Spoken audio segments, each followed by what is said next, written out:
만동 페드럴 비전 수스니 도예 만동 페소 쇠네예 제지라 야물 전원하라 내나의 진나냐 제지로 이모크레시 야지예 도예 빌로 세이탄 신다예 도예 사인산의 예맘 예맘담도 제지마 나이만나가 누구예 제지마 두양 yen찬예 롱시 만동 페드럴 비전 수스니 dictatorship. No. Military back new government. Out. Chechiwe. Thailand naga 누구예? Chechiwe. 두영 yen찬예. 롱시. 만동 페드럴 비전 수스니. 도예. 만동 페드럴 수스니예.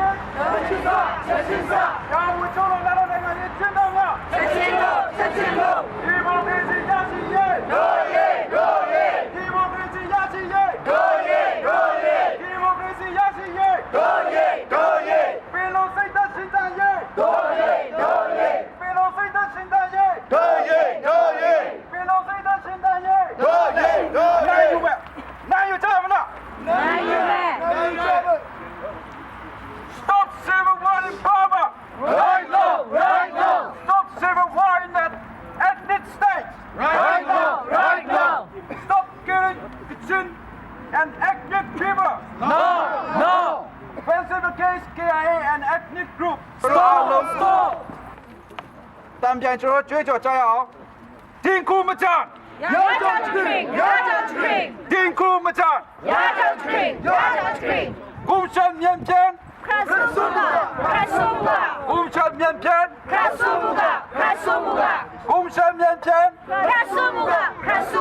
不是我国缅甸苏阳战，不是我国缅甸苏阳战，台湾 Federal Movement。台湾 Federal Movement， 台湾 Federal Movement， 如若再搞，如若再搞，如若再搞，红灯上路，红灯上路，红灯上路，如着口港。유자 고강 유자 고강 방농 가티 방농 가티 방농 가티 그러지마 마 로스 가티 들어요 이제 따라 주대 고로 남자의 너를 이제 따라 두영 예찬예 두영 예찬예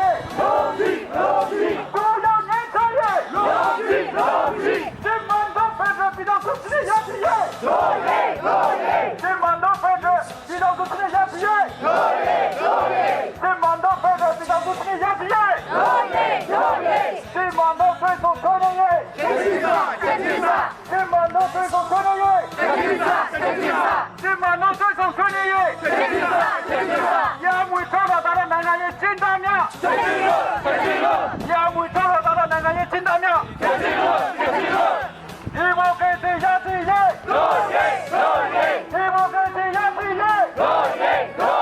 디모크레시 야시예 빌로 세이탄 신다예 빌로 세이탄 신다예 빌로 세이탄 신다예 사인단 내리면 그만 땀도 사인단 내리면 그만 땀도 사인단 내리면 그만 땀도 아이만가 누구예 아이만가 누구예 아이만가 누구예 두영 예찬예 두영 예찬예 두영 예찬예 대만동 페드럴 비전 수스니 야시예 대만동 페드럴 비전 수스니 야시예 대만동对手吹你耶대만동对手吹你耶야무 쳐라 나라 나라에 신하냐 야무 왜 쳐라 နိုင်ငံရေးကျင်းသားများချက်ချင်းလို့ဒီမိုကရေစီရရှိရေးဒီမိုကရေစီရရှိရေးဒီမိုကရေစီရရှိရေးပြည်တော်စိတ်သက်ရှင်တန်ရေးပြည်တော်စိတ်သက်ရှင်တန်ရေးပြည်တော်စိတ်သက်ရှင်တန်ရေးတိုင်းသားနေပြည်တော်မြန်မာတိုင်းတော်တိုင်းသားနေပြည်တော်မြန်မာတိုင်းတော်တိုင်းသားနေပြည်တော်မြန်မာတိုင်းတော်နိုင်ငံတကာလူခွင့်ရေးနိုင်ငံတကာလူခွင့်ရေးနိုင်ငံတကာလူခွင့်ရေးအားလုံးကိုကျေးဇူးအများကြီးတင်ပါတယ်ကျွန်တော်စီစီအတိုင်းဆက်သွားမှာဖြစ်တယ်ကျွန်တော်အကုန်လုံးလက်ခုပ်တီးကြရအောင်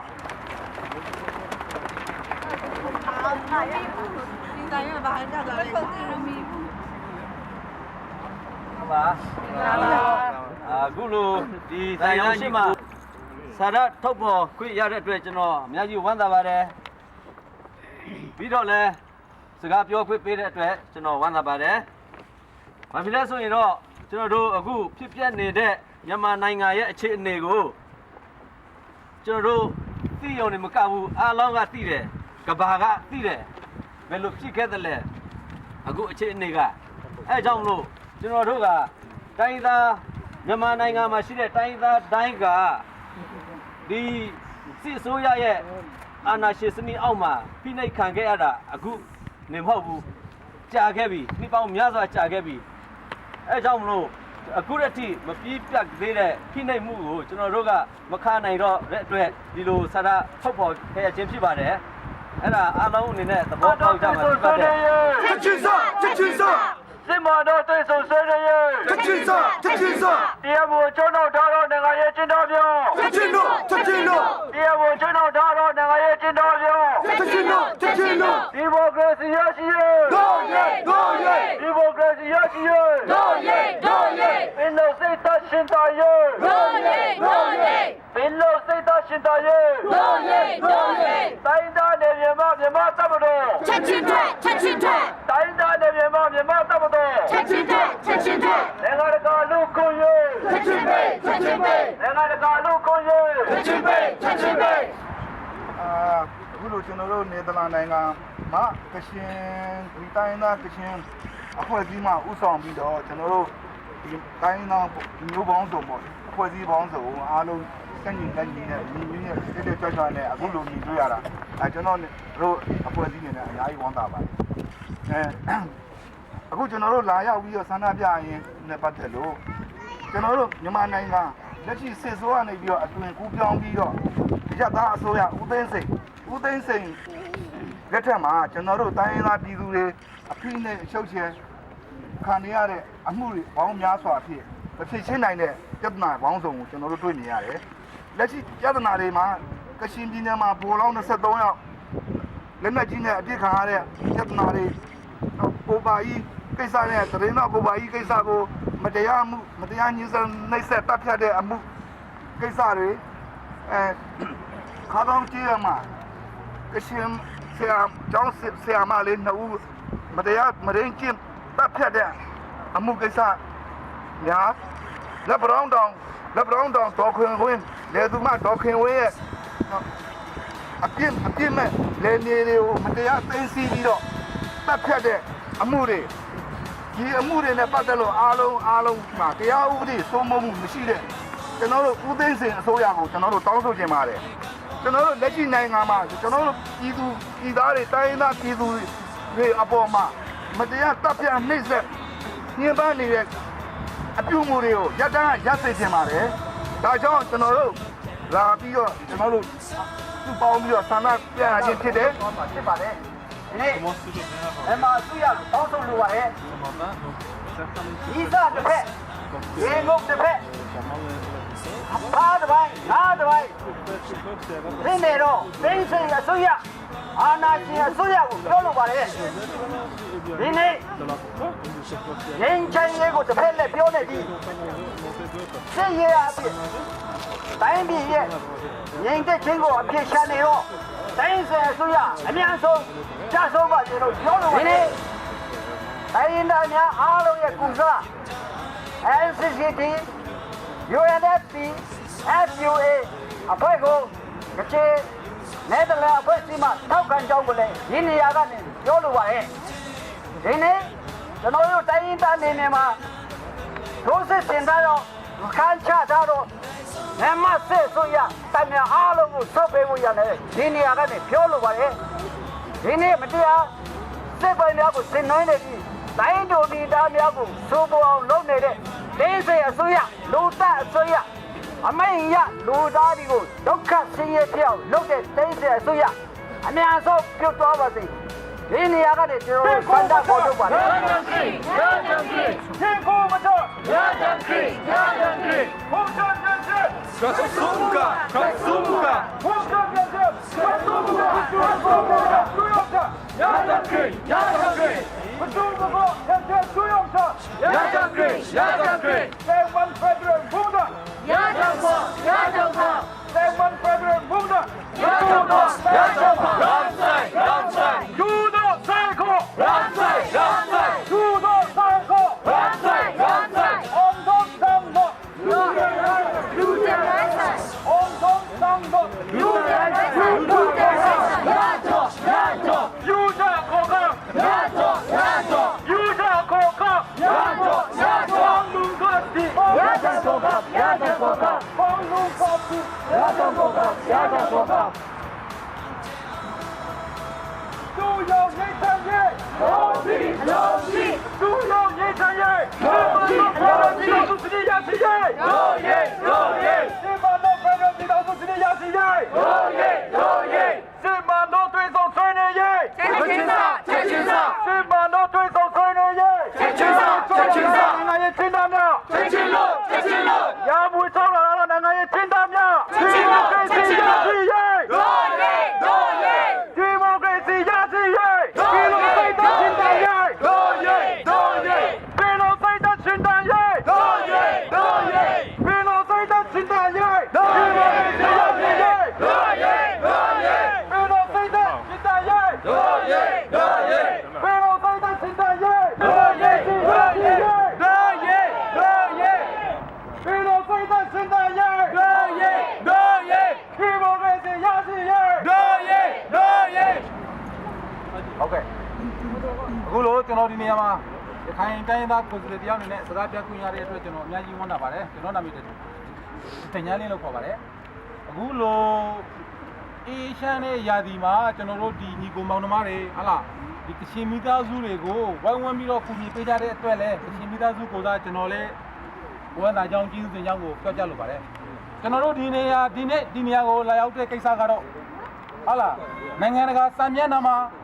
နိုင်ငံကဘာနေပင်မှာဗမာပြည်ကိုဒီမိုကရေစီစနစ်ကိုပြောင်းလဲနေပါတယ်ဆိုပြီးတော့ဗမာဒီနေ့လက်ရှိသိန်းစိန်အစိုးရကနိုင်ငံတကာကိုလိမ်လည်နေတဲ့ကိစ္စတွေကိုကျွန်တော်တို့ဒီနေရာမှာလူသိရှင်ကြားပြဖို့အဲ့ဒီအစိုးရအချက်ရစီဖို့လည်းကျွန်တော်တို့လာရောက်ပြီးတော့ထုတ်ဖော်ပြတာဖြစ်ပါတယ်ဒီနေ့အဓိကကျွန်တော်တို့လာရောက်တဲ့ကိစ္စမှာကတော့ကျွန်တော်တို့ကချင်မိသားစုတွေဖြစ်တဲ့ဟာလားဟိုနိုဝင်ဘာ19ရက်နေ့မှာ2010နိုဝင်ဘာ19ရက်နေ့မှာကချင်စစ်ဗိုလ်တနာကြောင့်ကိုဘာကူမအကြောင်းမကြားဘဲနဲ့ငင်းချမ်းရေးဆွေးနွေးနေတဲ့ကာလအပြည့်ခက်ရစရတဲ့ကာလမှာတရားမဝင်လက်လက်ကြီးနဲ့ဖြစ်ပေါက်လို့ဒီမှာကျွန်တော်တို့တိုင်းရင်းသားပေါင်းစုံပါဝင်တဲ့ဟာလားဘုံလောင်းကြီးတွေတကယ်ကိုတိုင်းပြည်ရဲ့နာဂတ်အတွက်ရတနာတွေဟာအကျိုးမဲ့တည်ဆုံးခဲ့ရတယ်ဒုတိယအနေနဲ့ကျွန်တော်တို့ဇန်နဝါရီ19မှာပဲ2025ဇန်နဝါရီ19မှာပဲဟာလားစေတနာဝန်ထမ်းကချင်နေစားတဲ့သားတွေမှာကြောင်းမရှိဘူးပညာရေးမရှိဘူးအဲ့ဒီပညာမဲနေတဲ့အသေးတွေကိုစေတနာလျောင်းအခမဲ့ပညာခွာသင်ပေးတဲ့အဲ့ဒီဆရာမနှစ်ဦးကိုရဲဆက်မတေးကြည့်ပြီးတော့နာဝတာနာဖဒီနေ့သိသိဆိုရရဲ့စစ်တပ်ဖြစ်တဲ့တမတော်တွေကလူတွေကဒီမှုကိုကျူးလွန်ခဲ့တယ်အဲ့ဒါတွေကိုကျွန်တော်တို့ဒီနေ့ခေါ်ပြစီလို့ကျွန်တော်တို့ဒီလိုလာတာဖြစ်တယ်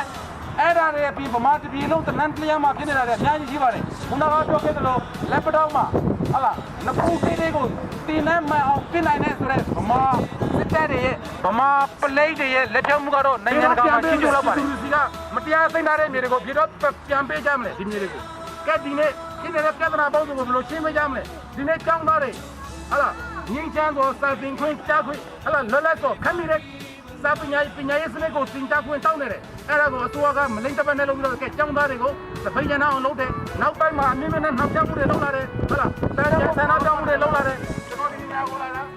ဘာဖြစ်လဲကျွန်တော်တို့ခံစားရတယ်ကိုပုံပေါ်လာတာဖြစ်တယ်ဒီဗမာအစိုးရကနိုင်ငံတော်ကိုလိမ့်နေတာကိုပေါ်တော့ချင်းနဲ့ပြောကျွန်တော်လာတာဖြစ်တယ် I come to here to demand what we need I come to here to demand what I want because today Burma government pretend to be democratic country. It is a joke. It is a lie. They are lying. This is not the real democracy in Burma. You can see. Everybody can see. In Burma, no. There is a civil war in Burma. ကျွန်တော်ပြောချင်တာကတော့ဒါပါပဲကျွန်တော်တို့တိုင်းပြည်ဟာ TBC ဖြစ်နေတယ်စစ်ပွဲတွေကနောက်ကိုချင်းကိုလည်းဆက်လက်သွားပါအောင်မယ်ဘာကြောင့်လဲဆိုတော့တိုင်းနယ်ထဲမှာစစ်တပ်မရှိတော့ဘူးတိုက်စရာမရှိတော့ဘူးဆိုရင်စစ်တပ်မှာအာဏာမရှိတော့ဘူးစစ်တပ်မှာအာဏာမရှိရင်တိုင်းတွေကိုဆက်လို့မဟုတ်ချောင်းနိုင်တော့ဘူးဒါကြောင့်မို့ဒီခုလက်ရှိဖြစ်နေတဲ့အစိုးရဟာစစ်ပွဲတွေကိုဆက်တိုက်ခေါ်ထုတ်နေမယ်တိုင်းမဲ့လူမရှိရင်ကိုယ်ချင်းတိုက်ကြမယ်ကျွန်တော်တို့ကတော့အဲ့ဒါကိုပြချပြီးတယ်အဲ့ဒါကြောင့်မို့ဒီလိုသဘောဒီစိတ်နဲ့တိုင်းပြည်ကြီးကဘယ်တော့မှမငြိမ်းချမ်းဘူးကျွန်တော်တို့နောက်ထပ်နှစ်ပေါင်း50လက်မှာဒီမိုကရေစီမဖြစ်လာနိုင်ဘူးဆိုတာကျွန်တော်တို့ပြောရတယ်အဲ့ဒါကြောင့်မို့ကျွန်တော်ပြောလို့တာကတော့ဘာပဲဖြစ်ဖြစ်ကျွန်တော်တို့ဒီနေ့တိုင်းရင်းသားတွေညီညီညွတ်ညွတ်နဲ့ဟာလားပြည်တွင်းပြည်ပဟာလားတိုင်းရင်းသားဆိုတာဗမာလူမျိုးလည်းပါတယ်ဗမာတွေလည်းဒီနေ့ကြွံဖြစ်နေတာပဲဗမာပြည်တွင်းမှာဗမာလူမျိုးတွေကတုံ့ဆရာမရှိဘူးဗမာမြေတွေကကျွန်တော်တို့တိုင်းရင်းသားပြည်နေမှာတဲ့သိမ်းမှုတွေများတယ်မကွေးတိုင်းမှာဆိုရင်အများဆုံးပဲကျွန်တော်တို့ဒီနေ့လေယာမြေတွေကိုသိမ်းထားတာဗမာလူမျိုးတွေကကြွံဖြစ်နေတာဟာလားကိုယ်တိုင်းပြည်မှာနေလို့ကြွံဖြစ်နေတဲ့လူတွေအဲ့ဒါကြောင့်မို့ကျွန်တော်တို့ပြောလို့တာကတော့တိုင်းရင်းသားနဲ့ဗမာနဲ့ညီညွတ်ပြီးတော့ဒီနေ့လက်ရှိအစိုးရကိုကျွန်တော်တို့ရတဲ့နည်းနဲ့ကျွန်တော်တို့ပြန်လေတွန်းထုံးနိုင်မှတိုက်ထုံးနိုင်မှကျွန်တော်တို့ကငြိမ်းချမ်းရေးနဲ့ဒီမိုကရေစီကိုရမှဖြစ်တဲ့အတွက်ကြောင့်ဘာဖြစ်ဖြစ်ဒီနေရာမှာဒီလောက်ဒုက္ခခံပြီးလာအားပေးတဲ့ကျွန်တော်တို့ရဲ့လူငယ်တွေကလေးတွေကိုကျွန်တော်အများကြီးကျေးဇူးတင်ပြောချင်တဲ့ငင်းကုန်၆ပါတယ်ကျေးဇူးတင်ပါတယ်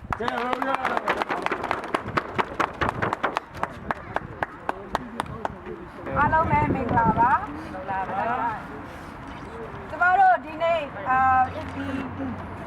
ဒီလိုမျိုးစုရုံးပြီးတော့တချင်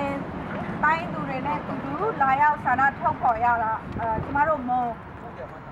အမျိုးသားတယောက်အနေနဲ့အမျိုးသမီးတယောက်အနေနဲ့ကျမကောင်းယူဝမ်းမြောက်ပါတယ်အခုလက်ရှိကျမတို့နိုင်ငံမှာဖြစ်ပျက်နေတဲ့ဒီစစ်ပွဲတွေအခက်အခဲတွေသူတို့ပူလောင်ကြလို့ကျမတို့လည်းဒီဘက်မှာရှိတဲ့လူတွေလည်းပူလောင်ရတဲ့အကြောင်းဒီနေ့လာရောက်ပြီးတော့ဆန္ဒထုတ်ဖော်ရခြင်းဖြစ်ပါတယ်ကျမတို့ဟာဗမာပြည်မှာနေတဲ့လူတွေဆင်းရဲမှုဒုက္ခမှုအမျိုးမျိုးသူတို့ကြုံနေရတဲ့အချိန်မှာကျမတို့ဒီပြည်ပမှာနေတဲ့ကျမတို့တိုင်းရင်းသားတွေအားလုံးဟာစီလုံးလုံးနဲ့ဒီနေ့လိုအမြဲတမ်းစီလုံးလုံးနဲ့ကျမတို့လာရောက်ပြီးတော့ဒီလိုမျိုးဆန္ဒထုတ်ဖော်ရတာလေကျမတို့ရဲ့ရင်ထဲမှာလည်းဘယ်လိုပြောမလဲဘာကြောင့်ပြရတယ်စီလုံးမှုလည်းကျမတို့ရဲ့ရင်ထဲမှာအလိုလိုနဲ့ကိုပေါ်ပေါက်လာရတာဖြစ်ပါတယ်ကျမမျိုးသမီးကြောင့်လည်းကျမရဲ့ခံစားချက်ကတော့အခုလက်ရှိစစ်ဖြစ်နေတဲ့ဒီမှာအဲ့ဒီနေဆက်တွေမှာဖြစ်နေတဲ့ဟာတွေမိခင်တွေအမျိုးသမီးတွေကလေးတွေအဖိုးအဖွားတွေဒုက္ခဖြစ်မှုဆင်းရဲမှုအမျိုးမျိုးရောက်နေကြတယ်ဒါတွေကျမတို့မခံစားနိုင်တဲ့အတွက်ကြောင့်ဒီနေ့ကျမတို့ဆန္ဒထုတ်ဖော်ရခြင်းဖြစ်ပါတယ်ကျမအနေနဲ့ဒီနေ့လာရောက်ရတာအများနဲ့ဝမ်းသာပါတယ်ဒီထဲမှာလည်းပြောတာစကားတွေအများကြီးရှိပါတယ်ဒါပေမဲ့ဒီစစ်အစိုးရဟာသူတို့ရဲ့လောက်ရဟာလောကမှန်ကန်မှုမရှိဘူးကျမတို့လည်းအများအားတိုင်းသားကျမတို့မွန်တိုင်းသားတွေလည်းဒီမှာရှိတဲ့ချင်းတိုင်းသားတွေတိုင်းသားဘောင်းဆိုကျမတို့အများအားလက်သွားပြီးတော့ဒီစစ်အစိုးရကိုအများအားကျမတို့ဆုတ်ချပြီးတော့ဒီစစ်အစိုးရကိုအများအားကျမတို့တော်လှန်နေမှာပဲဆိုတာကျမဒီနေရာကနေပြောရင်လည်းနှီးကုန်းချုပ်ပါပဲရှင်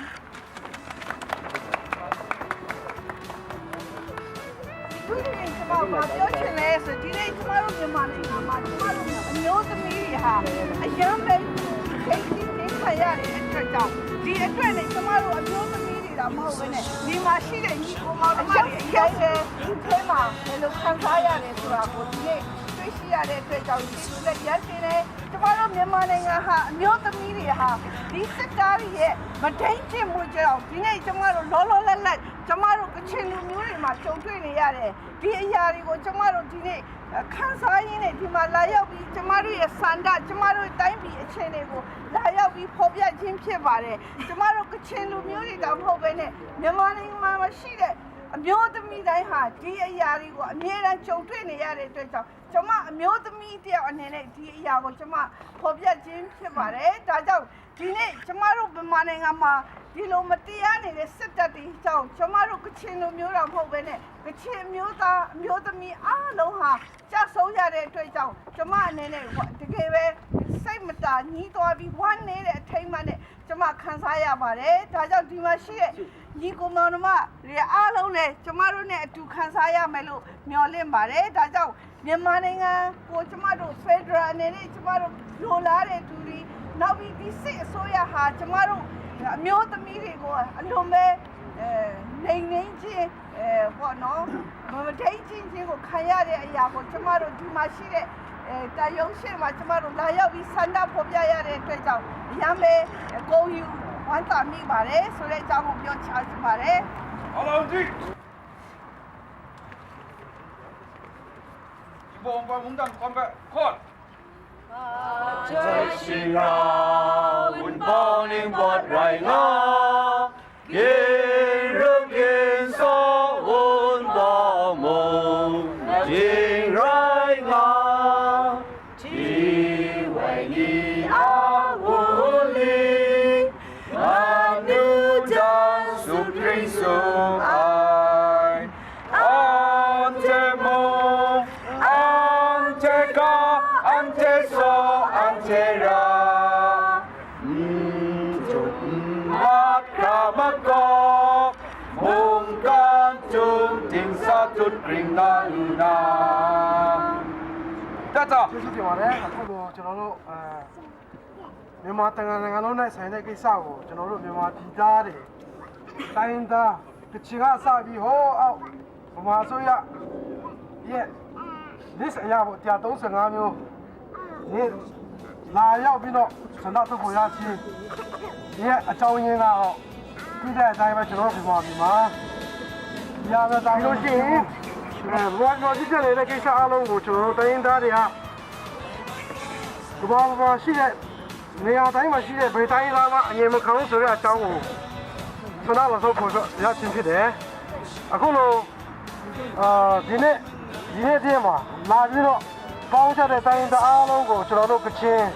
ဒေစီအညာကိုစားအထူးပဲကျေးဇူးတင်ကြောင်းပြောချပါတယ်ကျွန်တော်ပြောချင်ပါတယ်ဒီနေ့ကျွန်တော်တို့ခဏတော့ခွင့်ပေးတဲ့အတွက်လည်းကျွန်တော်တို့ကျေးဇူးတင်ကြောင်းပြောချလိုပါတယ်အထူးသဖြင့်ဒီဘယ်လ်ဂျီယံအစိုးရနဲ့ရဲတွေကိုလည်းကျွန်တော်တို့ကျေးဇူးတင်ကြောင်းပြောချလိုပါတယ်အခုလိုမျိုးကျွန်တော်ရဲ့ဆန္ဒပြအစီအစဉ်အစနဲ့အဆုံးအထိအခက်အခဲမရှိပဲခွင့်ပေးတဲ့အတွက်တော့ကျေးဇူးတင်ကြောင်းပြောချလိုပါတယ်ကျွန်တော်တို့မတရား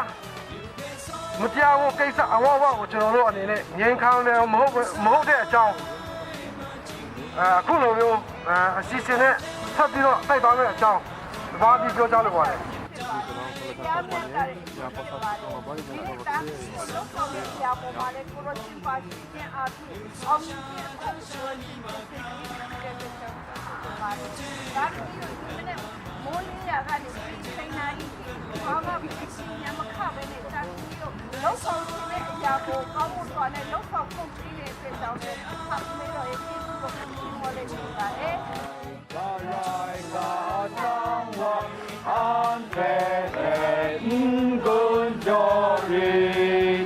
Why my na sa beni peso Gam shamit yang hum jori Ati jori hum jori Hum gam ning be kasat na